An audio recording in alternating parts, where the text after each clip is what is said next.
ചേച്ചി അപ്പൊ ഇന്നലെ വിഷു കഴിഞ്ഞ് വന്നിരിക്കുകയാണ്. അപ്പം ചേച്ചിയുടെ ഒരു ടൈം ഗ്യാപ്പിന് ശേഷമാണ് ഇപ്പൊ പുതിയൊരു പടം റിലീസിന് വരാൻ പോകുന്നത് തലവൻ. സോ എന്താണ് പ്രതീക്ഷകൾ?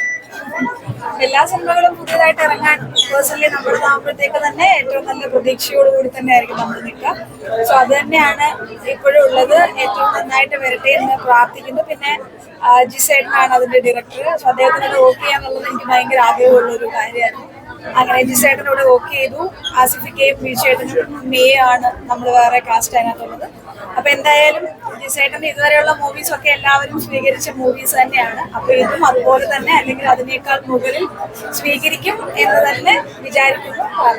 ജിസേട്ടന്റെ പടങ്ങളെല്ലാം ജനങ്ങൾ നല്ല രീതിയിൽ കൈ എടുത്തിട്ടുണ്ട്. സോ അതുകൊണ്ട് തന്നെയാണോ ജിസേട്ടന്റെ മൂവിയിലേക്ക് വിളിച്ചപ്പോഴത്തേക്ക് ചാടിക്കേറി പോകാനുള്ള ഒരു കാരണം? ഉറപ്പായിട്ട്. കാരണം ജിസേട്ടന്റെ മൂവി മേക്കിംഗ് എനിക്ക് ഭയങ്കര ഇഷ്ടമുള്ള ഒരാളാണ്. കാരണം എപ്പോഴും ഒരു ഫീൽ ഗുഡ് മൂവി ആയിരിക്കും അദ്ദേഹം എടുക്കുന്നത്. പക്ഷെ ഇതൊരു ത്രില്ലർ കൈൻഡ് ഓഫ് സാധനം കൂടി ഇതിനകത്തുണ്ട്.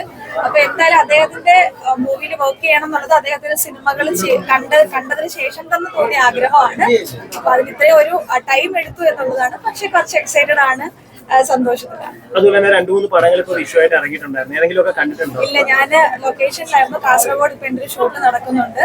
അപ്പൊ അവിടെ നിന്നാണ് ഞാൻ ഇന്നലെ രാത്രിയിൽ കയറിയിട്ട് ഇന്ന് രാവിലെ ഇവിടെ എത്തി ഇത് ഇനാഗുറേറ്റ് ചെയ്തു. ഇനി വീണ്ടും തിരിച്ച് അങ്ങോട്ടേക്ക് തന്നെയാണ് പോകുന്നത്.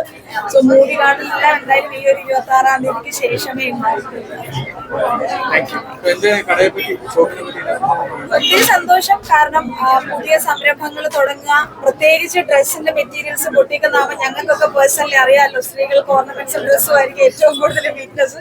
അപ്പൊ പുതിയ സംരംഭങ്ങൾ തുടങ്ങുന്നു എന്നുള്ളത് ഏറ്റവും വലിയ സന്തോഷം തന്നെയാണ്.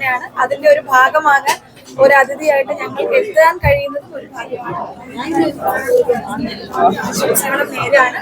നല്ലൊരു വർഷം തന്നെയാണ് തുടങ്ങിയിരിക്കുന്നത്. നമ്മുടെ വിഷു കഴിഞ്ഞൊരു പുതിയ ആരംഭത്തിലാണ് തുടങ്ങിയിരിക്കുന്നത്. അപ്പൊ എന്തായാലും എല്ലാവിധ ആശംസകളും നേരും.